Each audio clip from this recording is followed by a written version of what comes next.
I thought I'd start just by giving you a little history. I got out of, when I was in business school, they taught us pretty much that loyalty was irrelevant because they didn't say that. None of the courses at Harvard dealt with the importance of employee or customer loyalty, so you presume it's irrelevant. And then I went to work at a consulting firm, Bain & Company, and came to the conclusion that no, actually it's incredibly relevant. It's just nobody's measuring it. They don't see the power of this. So I started early in my career, so 37 years, I've been focused on this one subject, the importance of loyalty. And eventually I had to write about it because I wasn't convincing enough people. And these books that I wrote along the way, they became bestsellers, which is astonishing given I never took an English course all through college. I really never expected to have to write something. But they did sell really well, but there was an ironic result. My friends and relatives would go to bookstores and they could never find them. And it turns out almost all the sales were online. So we did some research, what's going on, and it turns out these millennial book clerks working in the stores, they saw business loyalty and presumed it was a work of fiction, so they'd put it in the fiction section. And that's really been the story of my life. No, people don't take loyalty seriously. They think they do, but they don't. They should. If you take a really rigorous approach like we do at Bain and look at, okay, let's see if this loyalty counts. Let's measure the company with the highest loyalty in every sector that we can think of. You find out that the loyalty leader is growing at about 2.6 times the rate of the competition. And as you all know, when you're growing faster than the competition, there's just great things. Your margins are better. You're crushing it. And this is going on industry after industry. And yet people are oblivious to it because there's no accepted measure, at least at this point in time, to make it clear. Everyone has their own explanation why these firms are doing so well. And they miss this idea that, well, they're really better, that when they get a new customer, that customer not only stays, they do a lot of other things. And in fact, this is where I usually do a little quiz. You know, if a customer is loyal, they behave in certain ways that are really the markers of loyalty, and those same markers of loyalty are in fact the building blocks of profitable growth. And you all know what those are. I won't embarrass you, but there are 4 of them. And you got 4 in your head? When they come back for more, they buy more stuff. Loyal customers tell their friends, they bring referrals, and sometimes people miss this last one. They actually take their most precious asset, their time, and give it to you for free in suggestions and feedback. Those 4 behaviors, everyone common sense understands, yeah, that's what drives growth and profitability. And yet, how many of these 4 building blocks of loyalty are measured according to generally accepted accounting principles? 0. And because accounting becomes our language to talk to our employees, to our investors, we set bonuses on it, we set budgets on it, it really pervades your thinking. Because loyalty is not in there, it gets ignored and forgotten. Yes, some part of your brain probably knows loyalty is vital, but for sure, your millennial employees have no idea how important it is to your success.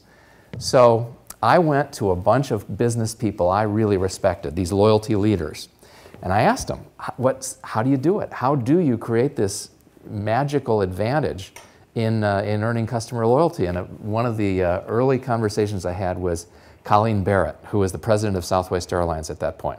Started as a secretary, grew to be the president of the company, very impressive career. And she says, Fred, I can't do Southern accents, Southwest accents very well, but she says, Fred, there's only one way to grow loyalty. And you know, it's based on this golden rule. That's the only good kind of loyalty. You know, there's patronage and cronyism, there's that ugly stuff. But really, good loyalty is based on treating people the way you'd want to be treated if you were in their shoes. And I'm thinking, wow, that's really Bible Belt kind of approach to this. I got to go to some rational place where they think like I do. And so I went to Canada. I mean, what's more rational than Canada? And I interviewed the guy who's the founder of the Four Seasons, Izzy Sharp. And he gives the same answer. I mean, this is the caviar crowd as opposed to the low fare and peanuts crowd. But it's the same idea. He says, Fred, loyalty is the key to our success at Four Seasons. And it's not just customer loyalty.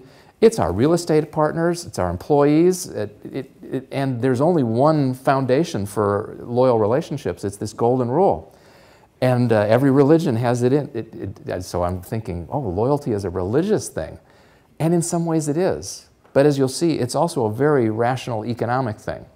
And at this point I'm thinking, well, all I have to do is get people to think about, follow the golden rule, right? That's how you get rich. Why don't most people take this simple insight? Well, look at the way the world treats their customers. You go into a hotel in London, like I did, and you spend 45 minutes on the phone talking to your wife in Boston, and suddenly your phone bill is bigger than your room bill. And that's outrageous. So you go down to the desk clerk and say, listen, there must be a mistake here. And they say, no, no, it's right on the phone, right on the next to your phone, it says £5 per minute. And I'm thinking, that's about 250 times landline rates. And she knows it. But she has to put up a front because she wants to keep her job. But she's humiliated. She's not going to go the extra mile and be innovative and serve people well. She sees that business isn't about treating people right, love your neighbor. It's about screwing them when you can get away with it and not go to jail. And look at all these banking, $35 for a bounce check, even though you've been a customer for 30 years and have an average balance of a couple hundred grand. And they don't just take the 35, they rank order. They don't process these things chronologically. They put the big checks first. You all know this now. Probably there's a big expose on the Wall Street Journal. But they put the big one first because it zeroes out your balance. And so the other 7 checks, ka-ching, ka-ching, ka-ching, it's 35 each. That's how they maximize their fees. And they think, oh, well, the customers are never find out until the Wall Street Journal tells them. But their employees knew this, so the employees all get it. All these posters about treat your customer right, go the extra mile, loyalty. They think it's a joke because these kinds of bad profit policies are so inconsistent with golden rule behavior. There was a poor guy, Bob St. Germain in Boston. His son got a teaser rate for data downloads on his cell phone, and then they forgot to go to the all-you-can-eat plan. I think it was $90 a month.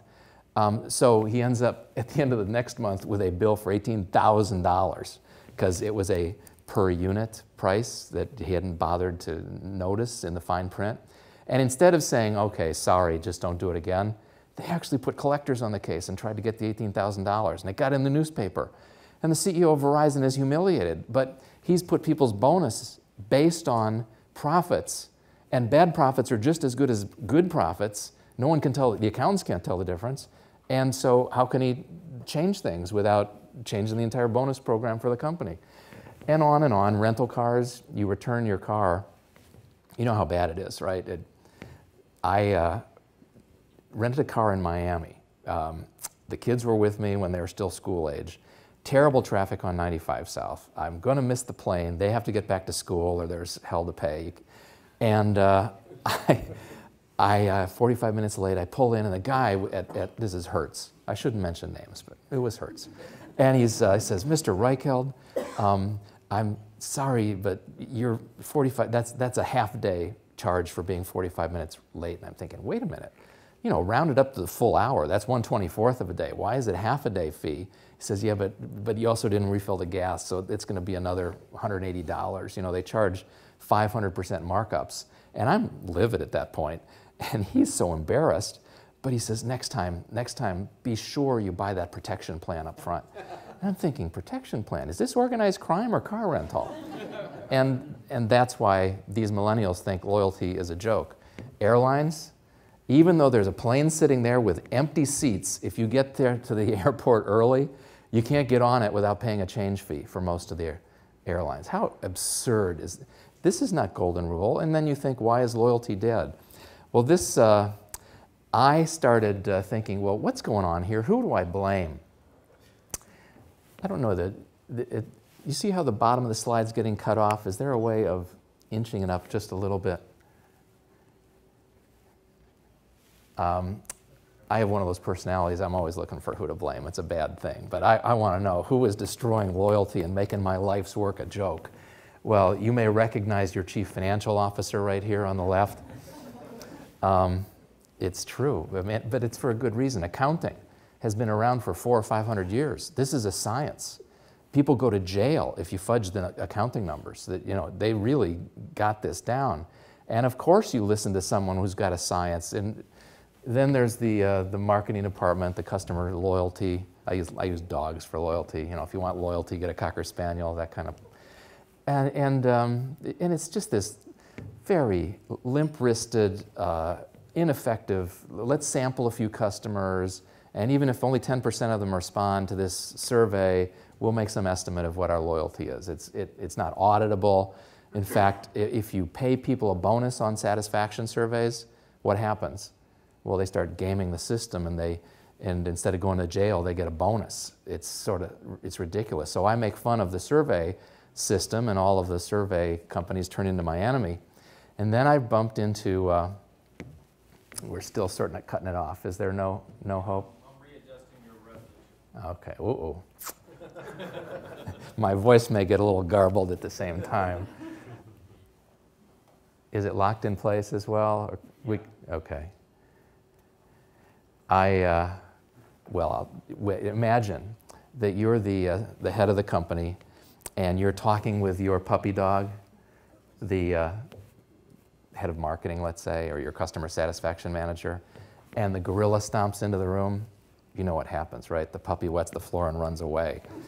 and they probably should, because the system they've used for measuring loyalty is so unimpressive, so unscientific, so it lacks rigor. And I started making fun of surveys. What do you think? We should probably... I framed it in right now. I'm trying to get your color right. You all recognize a sunburned Andy Taylor right there. Andy's the founder of, or the CEO, his dad was the founder of Enterprise Rent-A-Car.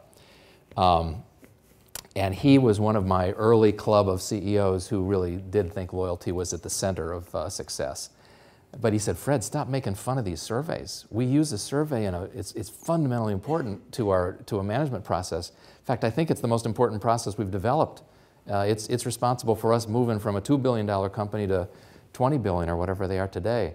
And this guy is worth, I've read in Fortune, $15 billion, $20 billion, incredible success story. And he's saying this survey is important. I said, Andy, what is it, 12 questions instead of 50 questions? He says, no, it's 2 questions. I said, that's pretty interesting. What kind of response rate do you get? Is it like this 10%, 90% don't give you the time of day? He says, no, we have a 90% plus response rate. I said, whoa, this is a whole different thing. And he explained what he was doing. And that was a time in my life when it was all clear to me. Andy had the answer. You start measuring this, and instead of treating your satisfaction survey like that, he turned it into a big dog with teeth. So it actually was equal to, and maybe a little bit stronger than the gorilla. Obviously, cash flow and profitability counts a lot, but so does loyalty. And frankly, you're not going to grow a profitable business without turning your customers into loyal customers who come back for more and bring their friends. That's his philosophy, by the way. You will not grow a profitable business, a great business, unless you you treat your customers so they come back for more and bring their friends. And that big dog is how he measures that and makes it real and manages it. What did he do? Well, one thing is he measured, with this 2-question survey, they measured their branches around the world every week rigorously and rank ordered them based on how many of them were stars, got A's on their customer feedback scores. And then he made it even harder. He said, well, you can't get the President's Award if you're in the bottom half. And then he upped the ante because that wasn't enough. And he said, we think you're not going to get a bonus if you're in the bottom half. And then he went to nuclear. He said, you won't get promoted if you're in the bottom half of customer feedback rankings. And at Enterprise, it's an up or out system. So it is, and no one, you nor none of your direct reports is promotable if your branch is below average. And that made it very serious to everybody. That coupled with this device, he said every time you get there's an outbound phone call, it says, if there's a detractor or someone who gives you a failing grade, the person on the phone says, would you be willing to talk to the branch manager where you rented the car? And 80% of the customers say yes. An email alert goes to the branch. They call that same, with 24 hours, talk to the customer, apologize, probe for the root cause, and think what this is doing. The learning that is going on in the brain of the person who's got to change the behavior of themselves or their branch. as opposed to going to some third-party satisfaction expert, maybe in your firm, maybe elsewhere, coming up with key driver analysis and statistics. It is practical, and they can say to themselves, ooh, that's Mr. Smith. He's been a customer 5 or 6 times, very profitable customer. I got to dig deeper here because he has realistic expectations. Oh, it was Judy. Judy's had a couple of problems. I'm going to dig in. Maybe it's a training issue, but you go down to a level of specificity that actually makes you, versus, oh, that was on Thursday. We were understaffed. That's my bad. I'm not going to go do a witch hunt with Judy on this one. And so you get really practical things, and learning takes place. We call this closed loop. Closing the loop with detractors within 24 hours, key part of his system. The last thing he did, said, listen, at the end of every week, I want my employees of my branch steadily to be asking the customers, is there anything we could do to make your experience better? And each week they would huddle and discuss what they've learned from their customers, and then they'd vote on each other. Many of the branches actually rank order each other from best to worst at who helped the team deliver great customer service last week. And so there's recognition for the people who are doing a great job at the branch level without senior executives ever having to get involved. Although they do get involved in a sense, because I saw when they get their national convention of branch managers together, a lot of them will have on their badge what their customer feedback score is. And if you're below average, you're not supposed to be the first one to speak in a meeting. I mean, it's like a lower caste. And so there's a lot of pressure. But it's good pressure because, as Andy said, you know, this is my reputation. When I have detractors who think enterprise sucks, this is wrecking our business and it's wrecking my personal good name. So I do want people to feel bad and that they have to change if they are doing a worse job of turning customers into promoters.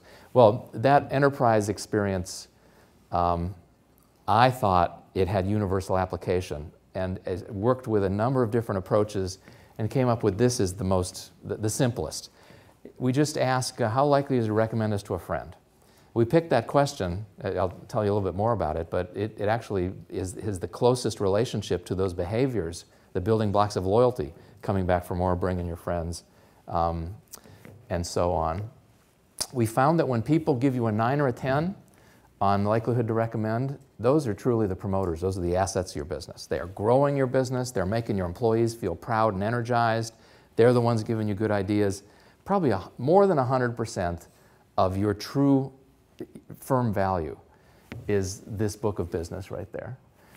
7s and 8s, you know, it's okay. I got what I paid for, but I'm not an asset. A competitor offers me something better, I'm gone in an instant.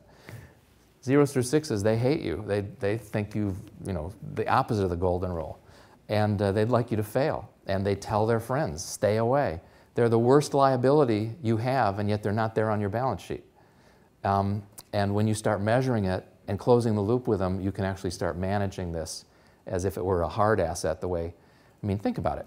A lot of the stuff you measure with your accounting, those are financial fictions. They're just made up, you know, depreciation and all these ideas, versus a customer who's out there campaigning against your success, saying bad things about you. That's truly a liability.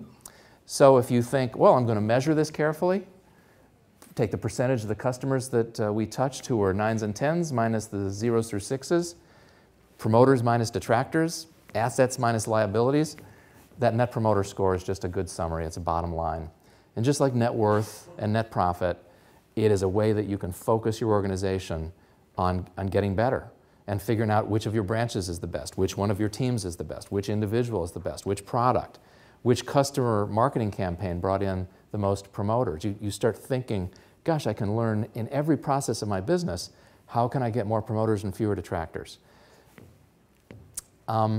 Why this would recommend to a friend turned out to be the winning question. You know, we did it scientifically. We looked at all sorts of them. This company deserves my loyalty. I'm satisfied. All the classic things that satisfaction experts ask. This one predicted behaviors best, I think, for 2 reasons. One is it's rational. You don't recommend to a friend unless, like an engineer or an accountant, you know, this is good value, good features, but that's not enough. You also, I think when you recommend to a friend, it has an emotional thing. The reason there's a Harley tattoo up there there's a story behind this. Harley was one of the CEO members, along with Andy Taylor and a number of others, Scott Cook and Intuit, who helped me with this loyalty idea. But Harley was always teasing me. And when I sat down with him and met him the first time, he says, "Fred, we don't measure that. We have the world's highest loyalty." And I said, "Well, what do you measure? You just make it up?"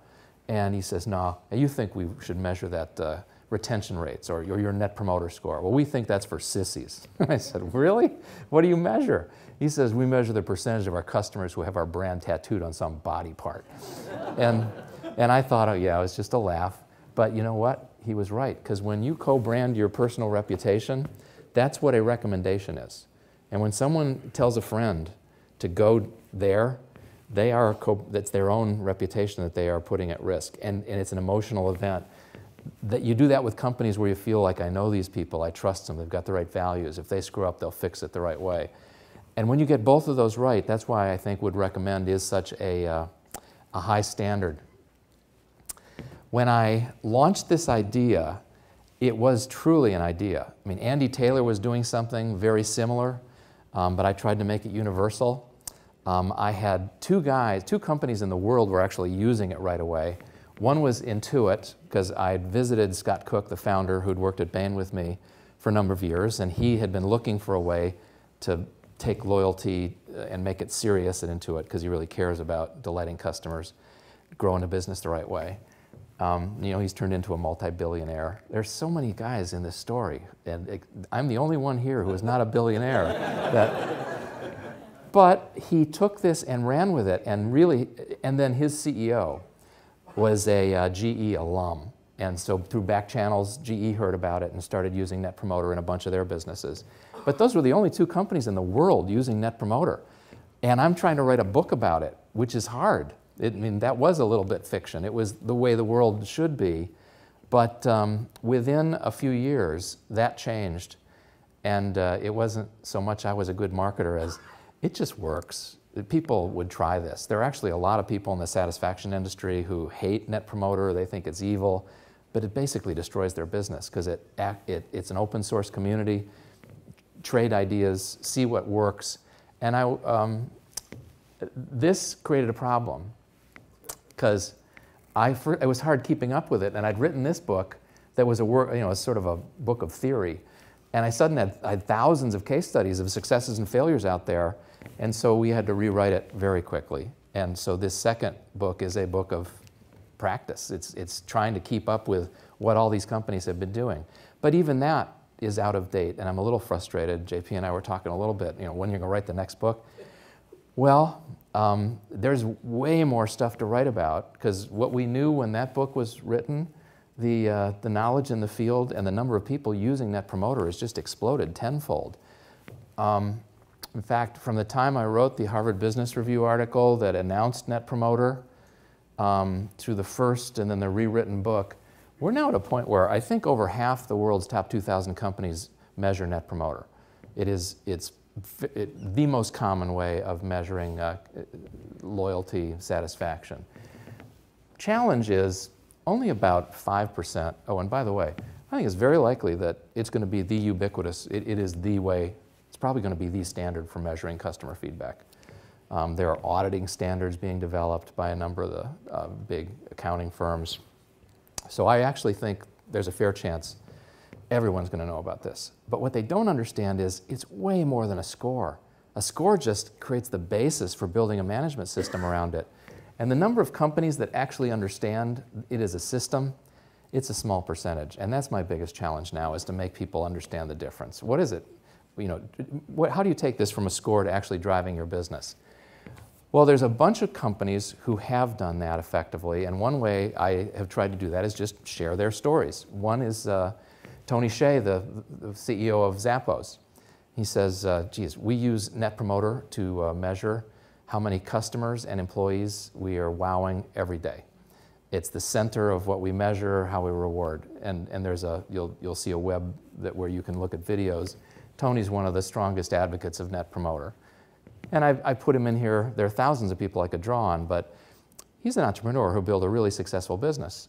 And he sold it for what, 900 million or something to Amazon, which is astonishing. Another entrepreneur who has used Net Promoter is called Brian Scudamore. He built this 1-800-GOT-JUNK, Canadian guy, but now it's all of North America. And he said, Fred, putting Net Promoter in just changed my business. It's the most important thing we did since deciding to franchise. Because now I know who's building the brand and who's weakening the brand. And all of my franchisees know of all their drivers, who's building their personal business and who's wrecking it. And they have a little mobile device in the trucks that keeps track of the Net Promoter feedback from a customer. So when someone goes back to a house and says, I saw that you weren't happy with the way people swept up, you can be confident that we're going to fix that this time and sweep the way that it should be. And that kind of learning can take place in a real practical way. This is a company that you may not have heard of, but they're here in Phoenix now. I met him in Silicon Valley. It was a web whiz kid in Silicon Valley who built this business because he was sick of buying mattresses from a bunch of used car salesmen and having that horrible, yucky feeling like he had to take a shower every time he'd go shopping for a mattress.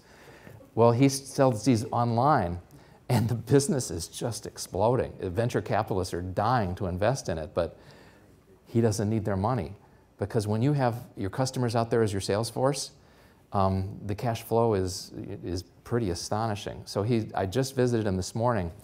He has 13 employees. Sales are ramping like crazy. And I asked him, so can I invest? When's the next time you're going to be raising money? He says, well, we got this space. We got 13 people. This will take us up to 70 if we want. It's just south of the sports stadiums, and it's a very cool neighborhood, reclaimed industrial building. So it looks like a Silicon Valley, San Francisco kind of operation.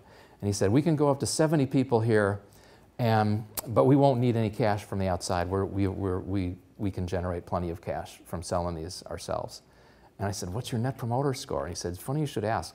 It is the most important metric we have here at Tuft & Needle. We thought as a management team, what do we care most about is, because we don't want multiple metrics. He said, if you have multiple metrics, it's like the guy who's got 2 watches, he's never quite sure what time it is, and you spend all your time. He says, we have 1 watch for the company. It's our Net Promoter Score. Because when we started it, I would get feedback from our customers, and they were like negative Net Promoter. This was a concept, and he was selling other people's manufactured mattresses. And through time, he got the feedback from customers. He got into email conversations. Would this fix it? How about this idea? They're now up in the 70s. And so this is how Net Promoter he thinks is the most important focus for his business. How does he do it? This is how I met him. There's a company that he hired that you could try for free to get quick Net Promoter scores. And remember, it's not just how likely is you recommend us to a friend. There's always a follow-up question. What's the primary reason for the score? Or what's the one thing we could do to do a better job for you? That open text verbatim comment. And he said, well, we use this company Delighted. I'd never heard of Delighted, but it's another one of these Silicon Valley startups where a guy had read my book and said, oh, I can do that the right way and put it into an app. And it's just, you go to anybody in a startup in Silicon Valley, there are 2 companies like this. One's called Promoter, Promoter.io, and Delighted. And they've both got very impressive apps that where it might have cost you, for your size businesses, you might have cost 10, 15, 20,000 a year to get real good Net Promoter feedback. From these guys, I think it costs 600 or 700 a year. It's just, and they do it better because they get response rates in 30, 40, 50%. It's just, at the time, they sell a mattress, they've decided, oh, we're going to wait a week because we want someone to sleep on it and get the experience of sleeping on it. They get they ping with a brief email. It shows up instead of a text message or a letter that you then hit the link to go to the survey. It just shows up 0 to 10. So you hit the score, and another screen shows up and says, last question, what's the primary reason? And then they'll be collecting feedback. So JT, the CEO at Tuft & Needle, and his colleagues will have this steady flow of whether they're getting promoter scores or not, and then what they were delighted by, or if they're detractors, what's the problem? And then you can do little word searches and find out which words in verbatim swing Net Promoter distribution the most. So you can say, oh, it's FedEx. And then it sorts all of the customers that came in that day or that week. And you can do a late and find out exactly what's going on. And then you can send an email to those customers and get into a root cause discussion and maybe solve the problem. Very practical. So now there's just no excuse for not doing this well. Another company that is worth looking at to understand how a system has been put together based on Net Promoter is Intuit. The current CEO, Brad Smith, he says, oh, thank goodness for this Net Promoter thing. That we didn't have a way to talk about social media or Amazon 5 stars. Now we know, you measure promoters, detractors. That's how you change your reputation. And he said, our teams call it the love metric. And I said, that's a little over the top. He said, no, it's our engineers. Our engineers doing the software tools, they say, we don't just want to create a good tool, we want customers to love this tool so much they're going to tell all their friends. But there's all those, it sort of connects back to this golden rule idea, right? Love your neighbor. That it is the same thing. What really inspires good people is being put in a position where they can earn tens from their customers, when they can make a difference. And that's the power that this unleashes in your workforce. I want to show you, because these CEOs, how do CEOs get so fired up and emotional about something as simple as how likely to recommend us to a friend 0 through 10? So I want to show you a brief video of some CEOs who were talking with me about the impact it's had in their business and why. You'll see the CEO of eBay, Schwab, Intuit, Rackspace, and the former head of Bain & Company. Could we run that video, please? My hope is to have a very productive conversation that is useful to each of you and your companies and to a broader group to learn more about loyalty and Net Promoter.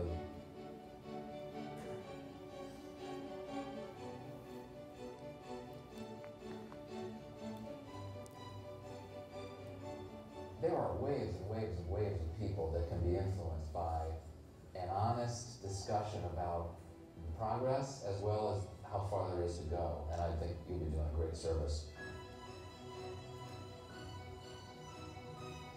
Most companies see Net Promoter and they associate it with customer loyalty, and that obviously belongs in the marketing department. You guys seem to have taken a very different path. You've taken a much more active role at the CEO level as it's your thing. I feel like the whole world is obsessed with metrics that are traditional about being big. How many employees do you have? How many customers do you have? How big is your revenue? What's your market cap? All this stuff. And there aren't a lot of metrics that really orient us around greatness. And what attracted us to Net Promoter is we were thinking about how to measure greatness. Net Promoter was so powerful for us because every employee, from the newest, most junior employee, could understand exactly how it works, right? One question, 0 to 10, you're going to recommend us. They're the ones with the power. And that they can look at me if I'm engaging in any decisions or actions that are going to be inconsistent. Net Promoter opened up our employee population to say it is safe to always do the right thing. We even have a set of values that have been consistent for a quarter of a century, and one of them is delighting customers. But we have a lot of really smart people who want to be able to measure whether they're making progress every day. And now we're trying to get that closed loop feedback to our frontline employees to say, based upon an action, you either contributed or unintentionally hurt that outcome. We have to have an environment where people volunteer their best. And the only reason they're going to volunteer their best and donate their precious talents to our cause is if we create a great place to work. It's a different way of managing your HR process, because we say, look, this is not a great place to work unless I'm putting you in a position where you can earn tens from your customers. That's what makes it a great place to work. And so what's in the way of that? And a lot of it's on the HR side. You won't learn from customers everything. You'll learn from employees what the constraints are in terms of policy or in terms of what's holding me back from having the tools. Bill Bain used to tell me the most powerful weapon you have as a CEO is the power of your attention. The day I was appointed, I declared we're going to use eNPS across the entire company. Everyone started to understand what it was. In 1 year, we became more customer-centric than we had in the previous 3. The whole program is really about both creating, nurturing, and activating promoters, getting promoters to act on your behalf because they want to. We didn't want the whole program to be about a score. We wanted it to be about a dialogue. We wanted it to be about triggering a conversation with our clients, between our clients and our serving team on what we could be doing better to improve the relationship and what they could be doing better to get more value out of a relationship with us. If you and your team really believe that earning the loyalty of your customers and employees is an important thing strategically and financially, then it's great. It's a great tool for that. But if you don't believe, it's not going to convince you and it's not going to be helpful. You'll just have another metric on your scorecard. You can come to that belief empirically and with the mind, or you can come to that belief from your heart.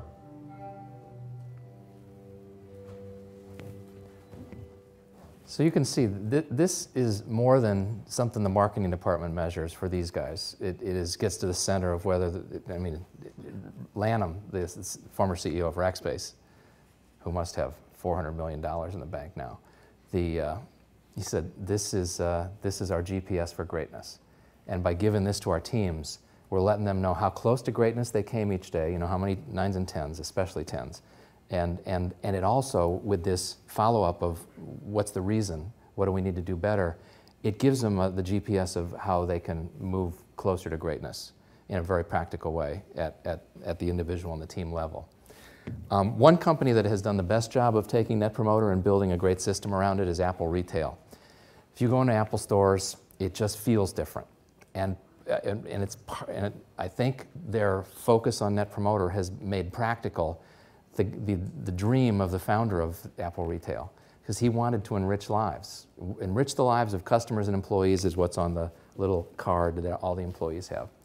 But that's just talk in so many companies. You look at the values that companies come up with, they're the same. They're basically in the Bible. It's putting them to work that is the challenge. And with 0 to 10, he said, I know when I get a 10, I've enriched a life. And I've put an employee in a position where they've done something special with their life. They adopted basic things like the closed loop feedback from Enterprise Rent-A-Car. Well, no need to look at this yet. Let me go back one. Why are they cheering like that? Every morning, the manager of the store, going to Starbucks or wherever they have some coffee, they've got their iPhone, and there's an app they can scroll through, and it shows a sample of the customers who were surveyed with that short survey by email, 0 through 10, how likely you'd recommend this Apple store to a friend.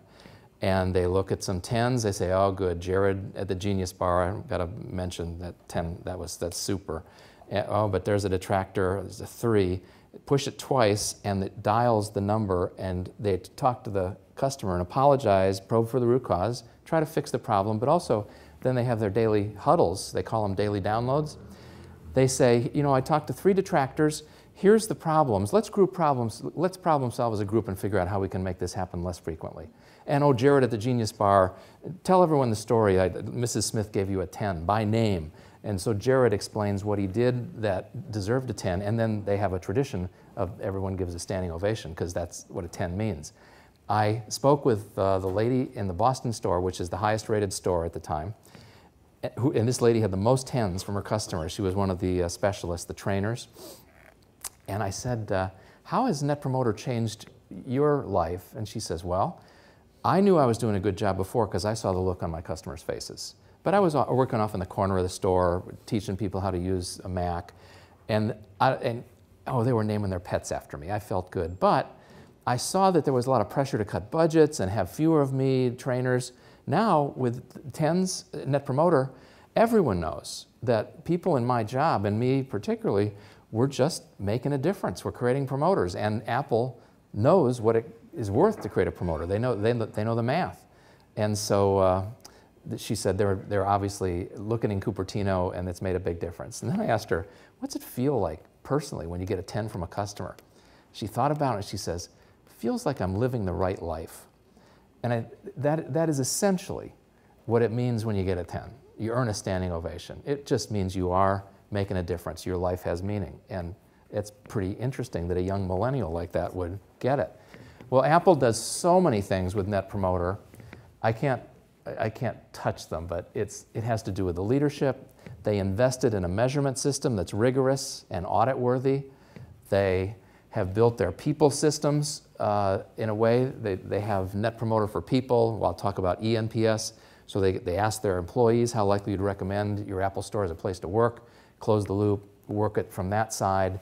They close the loop, we call the inner loop, call the customers at your store and fix it.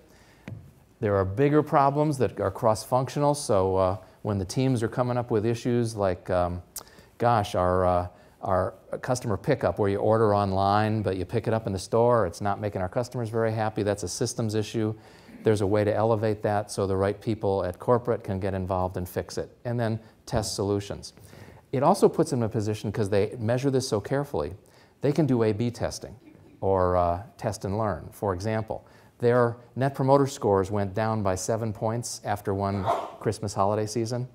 And there's all sorts of, everyone's got an opinion why. Oh, we just didn't have any new products, we were understaffed the stores. One guy says, I think it's our employees are just hard to find. They're still there, but they put their black shirts back on, and all of our customers like wearing black shirts, so you can't find our employees.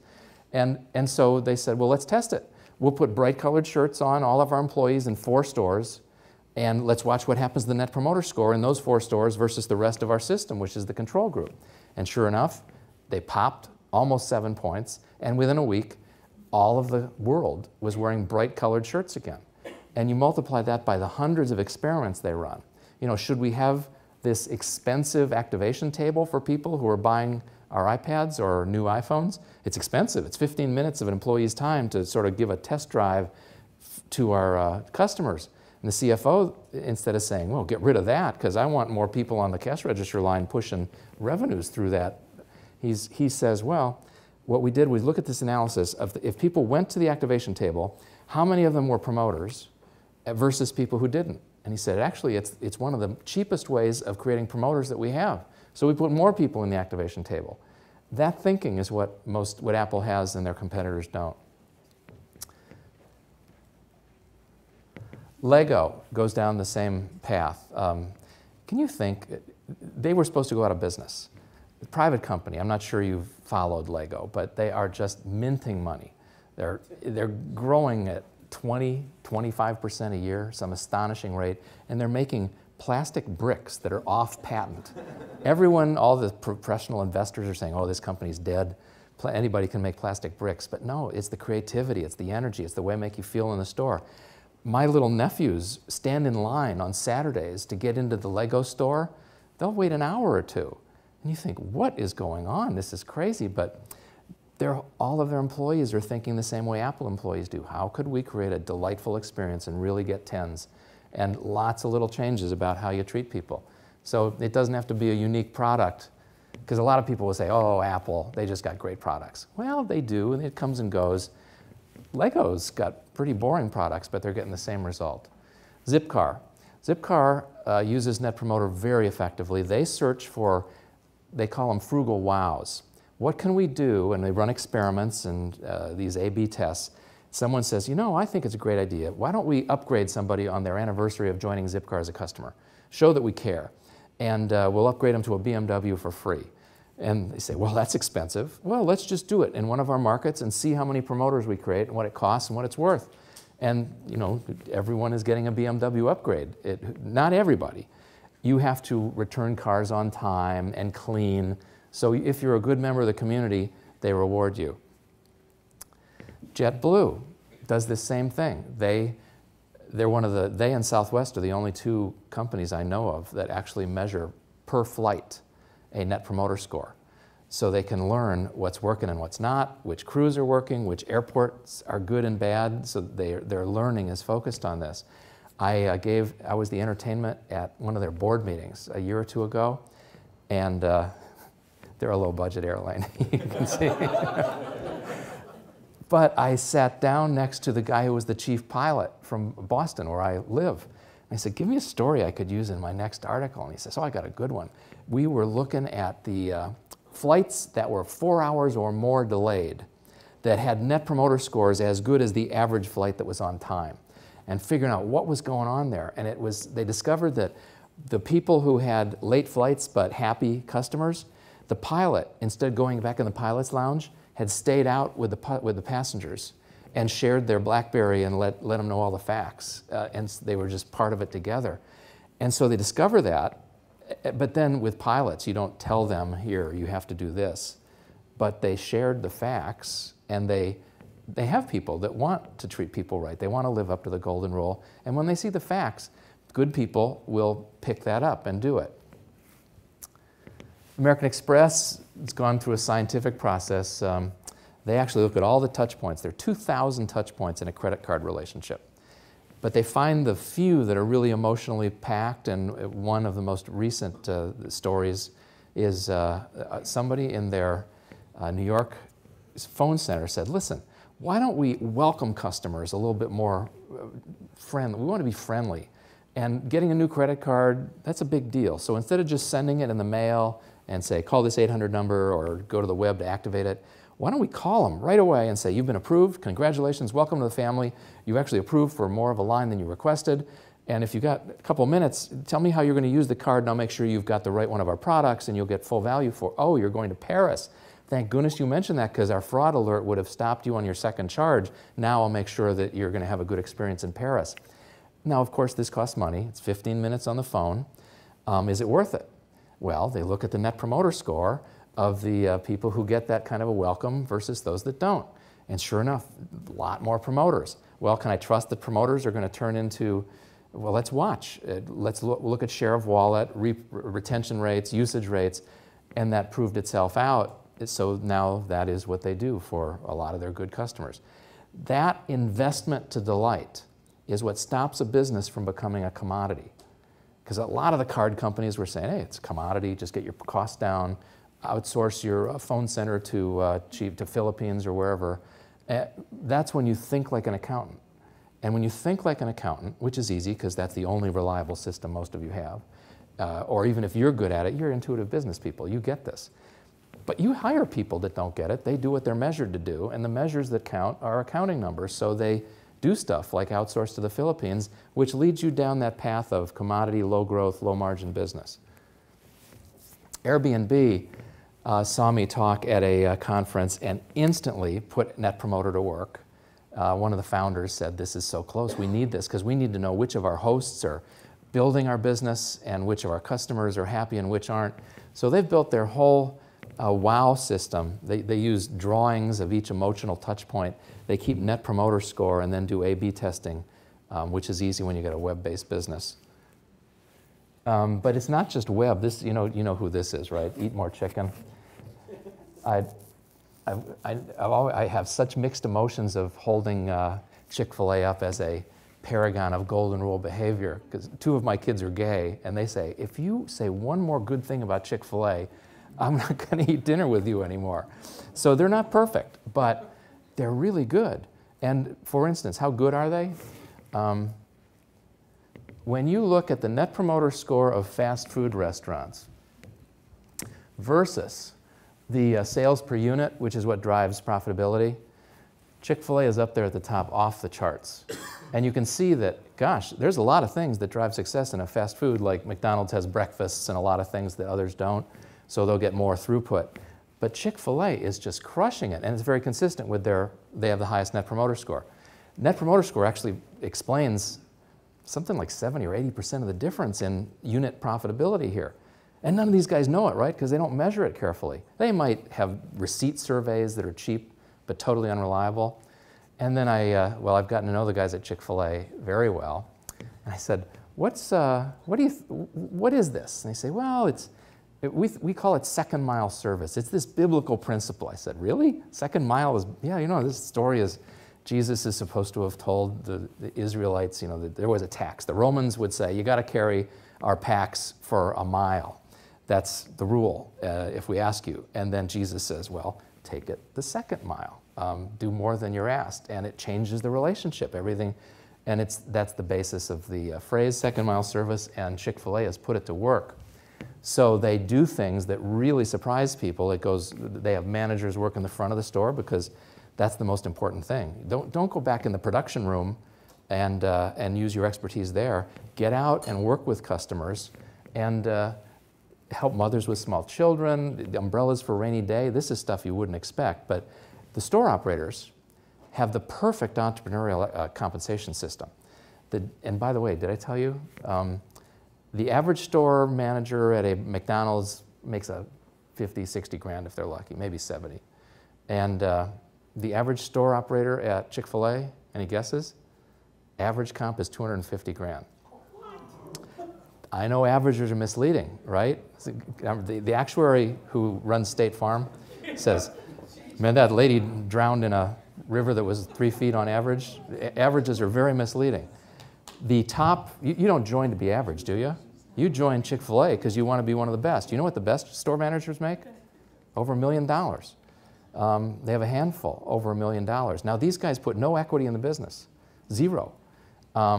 They have 5,000 earnest money, which they get back when they leave, as long as they have no fraud involved. So Chick-fil-A is putting up all the capital for these stores, letting these guys earn astonishing compensation, but that's not all. Do you know what the economics of Chick-fil-A headquarters is? Well, number one, they've been buying all this real estate. They're putting up 50 or 100 stores a year. It's a lot of capital. It's about $3.5 million per store. All internally, it's cash. They have no debt, zero. The company has no debt, and they give 10% of their profits to charity, and that's the kind of cash flow they're generating. So the power of loyalty, when you treat people and get everyone who's working for you living that golden rule and innovating delightful ways to treat customers. I mean, you have to, if any of you have kids the right age, have you done this? Daddy date night? A lot of the units will have nights that, there'd be slow nights generally. It's usually like a Tuesday or a place when they're underutilized. And then they'll sign you up on the internet, and you can come, and they'll have a little candle on the table or a carnation and a little white tablecloth thing. And then they make it easy for dads and their daughters to have, because they'll have a mimeograph or a Xerox set of questions to get the conversation off on the right foot.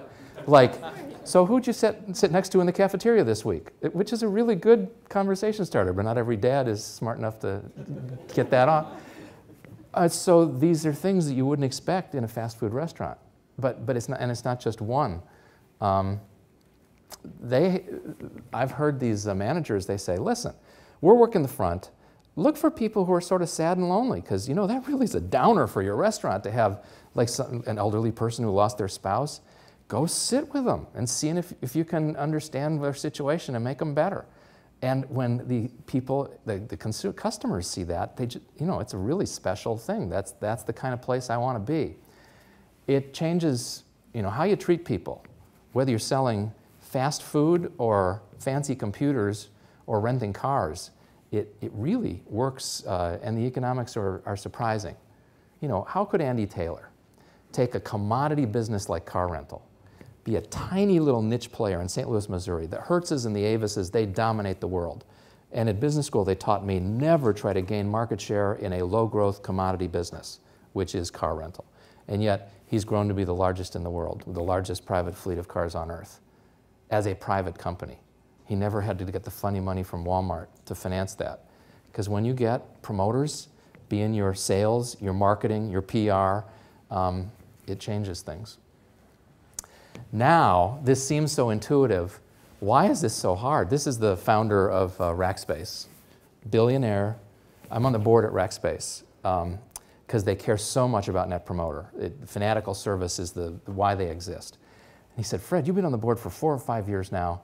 He dropped me off at the airport. And he said, why every time we turn our attention from Net Promoter do our teams go back and slide away from it? And I thought about that because I see this everywhere. And here's the reason, and they're watch-outs for you, because it may seem intuitive to you, and it's very intuitive to Graham Weston. People fixate on the score. And if you fixate on the score, or even worse, pay a bonus on the score without being a reliable score, you get car dealer behavior. And people coach, it's all about the score. You know, I know I lied to you, but you know, here's my family, you got to give me a 10 if I can't keep my job. This is ugly. But what does that scream out? It says, I don't care about you. This is about me. I need a score. And it's low integrity, because I don't care about the truth. I need a high score. It's just a horrible situation if you fixate on the score. The job isn't to get a high score. The job is to use the score to figure out how to get better and delight more customers. Unreliable scores. This, I'm going to go quickly, but just to make you think it's not as simple as you hope. If you ping your customers and they know it's you, You get a 60% who say the 9s and 10s, 10% are detractors, 60 minus 10, you've got a 50% net promoter score. That's pretty darn good. And let's say you have a 20% response rate. It's not bad. But 80% of the people are ignoring your request for feedback. Do you think those people who ignore your request, especially in B2B, they're not the same? And on average, those people who ignore your survey, it's mostly passives and detractors. So the truth of the entire population is not a positive 50% net promoter score. It's actually a minus 22. And if your score is so unreliable, I mean, what accountant would work for a company that didn't know if they were making $50 million or losing $22 million? But this is the state of measurement for most companies who are using Net Promoter today. Then they link it to someone's bonus, and you go, oh my God, this is, all they have to do is get the auditors on this once, and they're going to be in trouble because they're not measuring anything that has any connection to anything. Kmart, one of the partners I have at Bain, works in Times Square. And this was a Kmart window that he took the picture and texted it to me. He said, you know, if you give me a 9 or a 10, you get a bonus. This turns Net Promoter into a joke. Not going to the trouble of understanding the math and what it's worth to get a promoter. Like at Apple, I'm not allowed to say how much it is, but Zipcar knows how much it's worth to get a promoter. In banking in general, in the deposit business, you lose money on a detractor and you make $3,400 on a promoter. And the reasons are because you can measure how many referrals they're generating, what their bad debts are. Promoters don't have bad debts very often. But you need to know that before you can start doing the A/B tests, because how do you know how much cost it's worth to put on the table to delight and create a promoter unless you know that? People who don't call back their detractors, it just kills me. Because now I know you hate me and I'm not even bothering to do anything about it. That's definitely salt on the wound. People who, I'd focus on this one. So eNPS, Employee Net Promoter. You know, it's pretty darn easy to get a lot of customer feedback, especially with these new apps that I've described to you. The trick, though, isn't that. The trick is getting your employees to do something about it, to learn and change their behavior. And for example, there is, now at this point, you should all say, oh, that's what I want my customer base to look like. 75% Net Promoter Score, that's what Apple runs at. But you're never going to do it if your employees look like that. If you ask them how likely you'd recommend this is a great place to work, and most of them are detractors and passives, there's no way that group is going to go the extra mile and innovate and delight customers. So I think the answer here lies in, what do I do with my teams of employees? And I should have paid more attention. When I showed you the Apple system slide with the loops, at the center there was a huddle. Apple has these daily, weekly, monthly, quarterly huddles where they learn from their teams what needs to change to get better. And that, you know, I've said, gee, what makes an employee happy? Well, it's turning a customer into a promoter. But that employee is never going to be happy if they're working on a team that looks like that. And so this tool that's missing, or I think the next wave of Net Promoter progress, is going to be employee engagement, eNPS, Employee Net Promoter. I stepped back at this point because I had recognized this was the constraint to greatness in most companies. We used, it's an open source system, a Net Promoter. So there are vendors out there, Great Solutions, Delighted, Promoter. These are all examples of companies, independent companies, who are making it possible to work Net Promoter as a system better. And they're daily, weekly, monthly, all the rhythms that you would want to learn and run a business. You look on the employee side, which is the same thing, it's just two sides of the same coin, and it's really it's a desert. It's embarrassingly bad. Well, software, they've got these agile scrums daily. Some stores like Apple will do a daily huddle. We got this annual engagement survey. You know, our employees are our most important asset. Let's measure it once a year. That's ridiculous. What about the weekly, the quarterly, the kind of decision making? Well, I stepped back. I've been half-time at Bain & Company for a long time, 20 years. So half of me is outside doing other things like this. And I can see what's unusual about Bain. Bain has been the best place to work in consulting since they started measuring it. It's actually, I don't know, you ever hear Glassdoor? Bain was #1 in the world of any company, any industry. And so I said, you know, there's something we're doing in running the firm that's probably pretty special. And I recognized, my gosh, we actually do have a set of measures and customer feedback and processes that we've been running the firm on that I think actually most companies need. I feel like when I invented Customer Net Promoter and figured out how this could be done in a practical way, the same thing is going on with Huddle Up. And Huddle Up is a software process that I've invested in myself along with some of the companies like Lego and Intuit and so forth who have been my betas. And we're building what these good management processes for running teams, huddling, and making it available for everybody. You can do it on a computer or a mobile smartphone. And it's a set of questions that get to the heart of things and some advice on how to hold productive huddles and take action on them. And the tool has some little, we've learned through time, you know, when you ask somebody, I'm happy with our team's progress in delighting customers, that little 7, if the employee filling this out, first of all, they know they're protected. It's anonymous, it's a password protected portal, but the portal knows it's them, so it can remind them, you gave a 7 on this last time. So when they score this time, if they change to an 8, it's an intentional change, not just because they couldn't remember what they said a week or 2 ago. And that gets you in a position of being able to focus on progress, which is what team leaders should be. It's not your absolute score. It's, are you making progress each week? And then the second thing that's quite usual is it's very clear who was invited to vote, who gets a ballot, and then who bothered to figure it out. Even though it's a secret ballot, how you voted is anonymous. Whether you voted is very public, and it allows you to get to very high levels of participation, which is vital if this is going to be an operating system, how you run your business. We're finding that this not only helps the center, because you can figure out what are the issues out there on my teams, what do they think the #1 constraint to progress is, what are the best ideas for delighting customers, but team leaders actually have a little bit of an x-ray into what's going on with my team. Because it's anonymous, they can be a little more candid about and at Bain, we ask this question regularly, like once a quarter, how likely is you recommend your team leader as a person to work for? Now that is really hard, to be honest, unless you've got promised anonymity. And it really gives useful feedback to the team leader.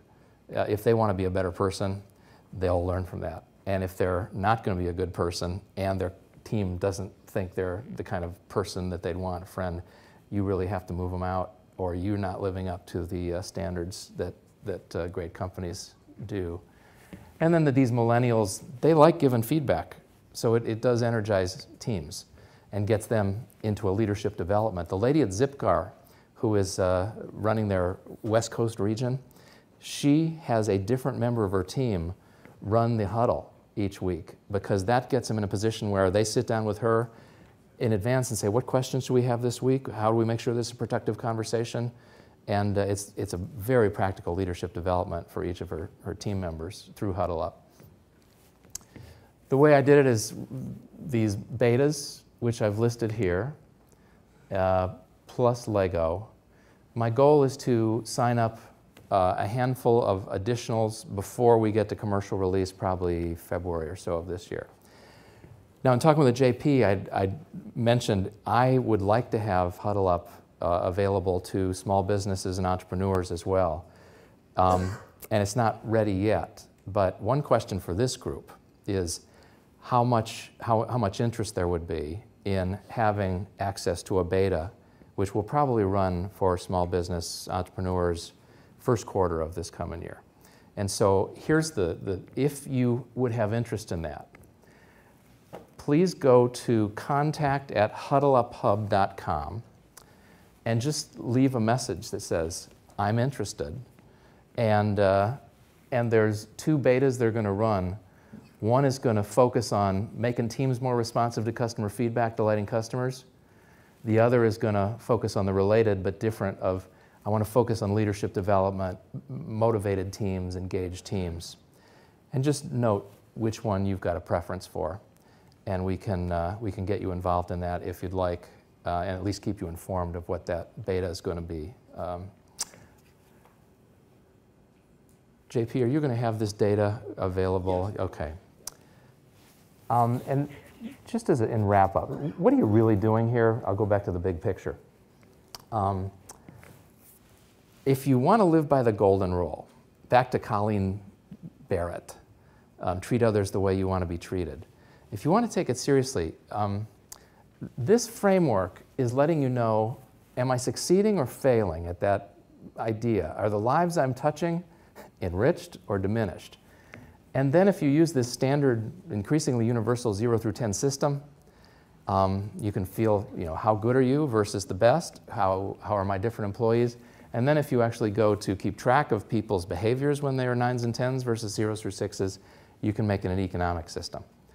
So this is, I think, the power. It's why the Chick-fil-A's of the world, why they use Net Promoter and find it very useful. But it doesn't answer, why should your employees all care about this? Because I actually think you're trying to make a change and drive progress on something that is truly in their best interest. Because in most companies today, whether they know it or not, this is what life looks like on the front lines. It is not a lot of people who love their work, if you got them to be honest. And if you can get people to focus on greatness defined this way and get a little better every day, close the loop with detractors, huddle together in a systematic way to figure out what the priority is and how to take action on that, you're moving them into a position it's good for your business, but frankly, it's good for them. Because what do they want their legacy to be? Of all the people you touched in your life, how many were enriched, how many were diminished? It's something that they want for themselves, if you can put it in these terms. And you've seen an awful lot of billionaires who figured out that doing something in terms of consistent with the golden rule, being great, actually pretty good for everybody.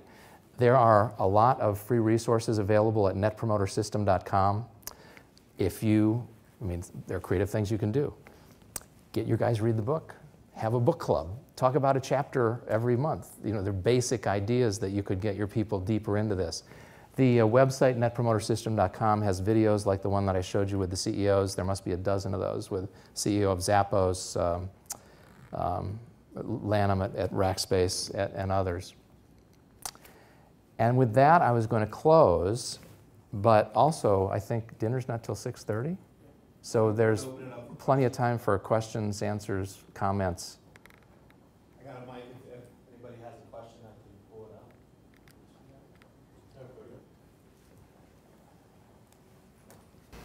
Can you talk a little bit about best practices for determining how frequently we should measure Net Promoter Score? It seems logical to do it at every customer interaction, but in my business, I may have multiple interactions in a single day, and so that seems a little too much. So what's the best way to determine that? It varies by business, but I would say the best way to find out is to sit down with a few of your customers, explain what you're trying to accomplish, and get them to comment on what would feel reasonable to them.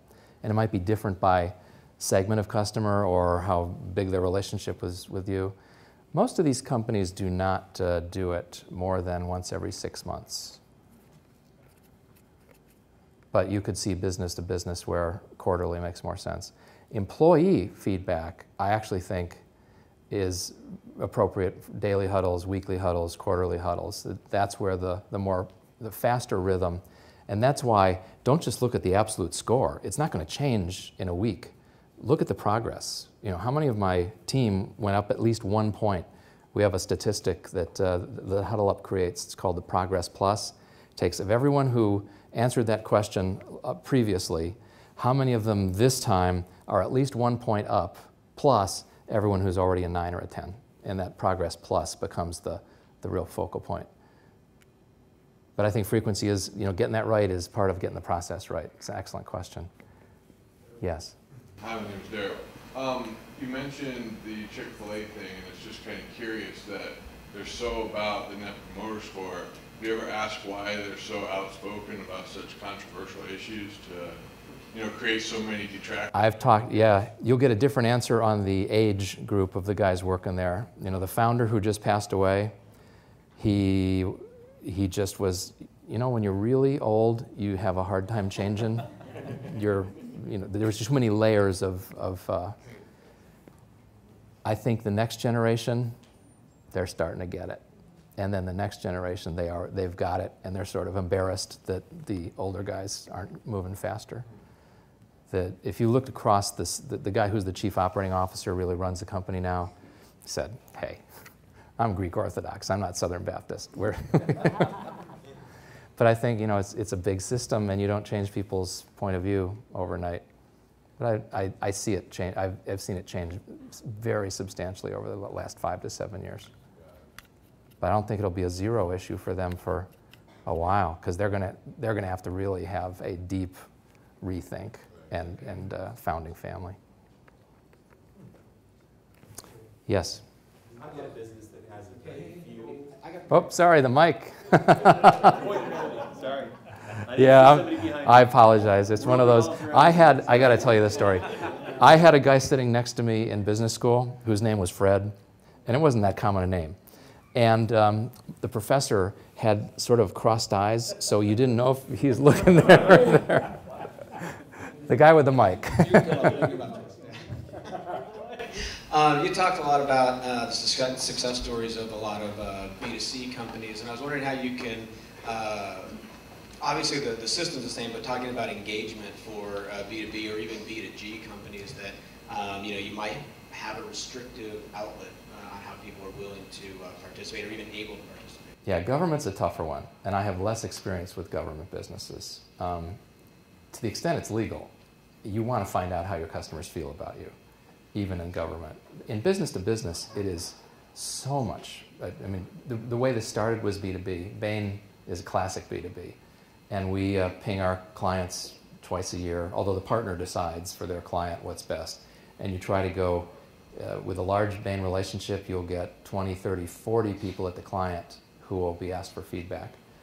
But so in the business, you got to think, okay, who are the key players that I want to get feedback from? How do I convince them this isn't some waste of time survey like 99% of the stuff, that this actually counts? So there's a, how do I present this to them? And then how do I demonstrate with follow-up that this was worth their time and is actually going to be part of our sales account strategy process and improvement process.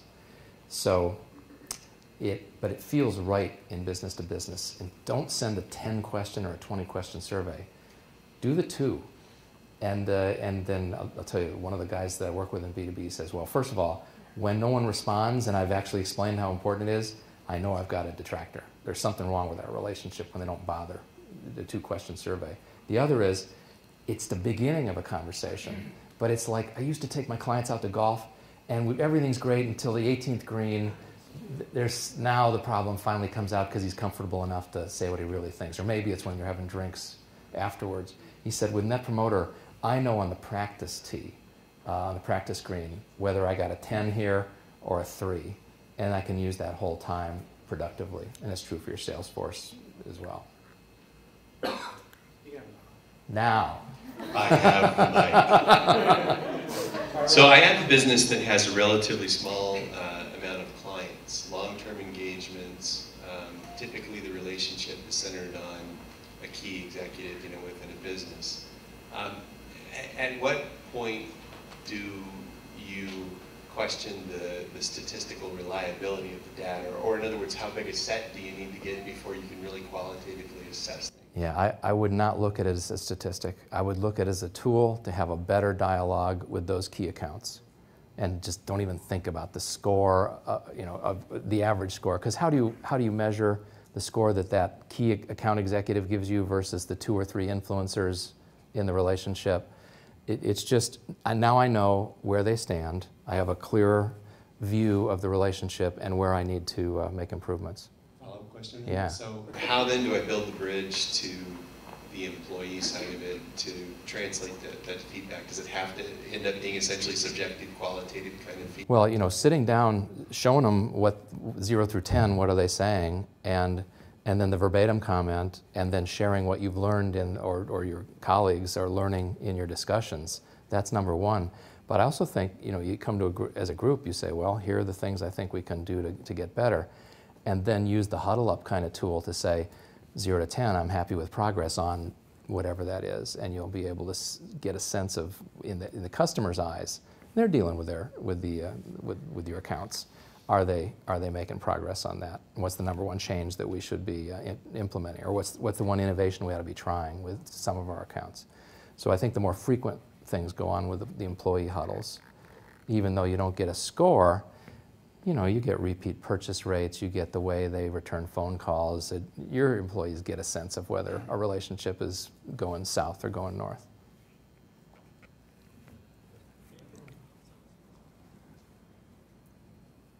Great job, really simple, really cool. Thank you. I was involved with a leading edge marketing company about 15 years ago where we used to do B2B measuring using RFM. How recent, how often is the customer buying, and how much money are they spending? What's the new hot tool in trying to judge who your top customers are? Well, I'll tell you at Bain, we use Net Promoter because when you get promoted to partner, you have people sit down and explain what makes a very happy, long-term, successful partner at Bain is you generate lots of promoters. And it's not the account, it's people. So we keep track of all of the individuals that you deal with who would give you a 9 and 10 on would recommend to a friend, because that then becomes your book of business, your book of assets.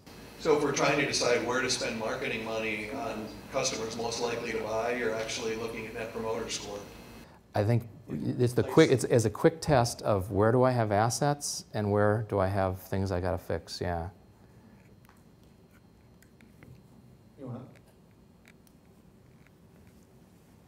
Love getting the insights from the detractors, but back to the point about having that list of promoters, are there any best practices that you can share real quick about activating those promoters in a non-slimy sort of, you said you would promote us, will you?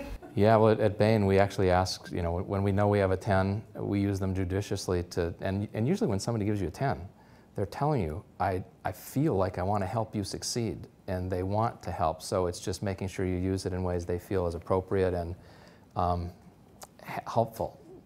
People love, 10s love helping you.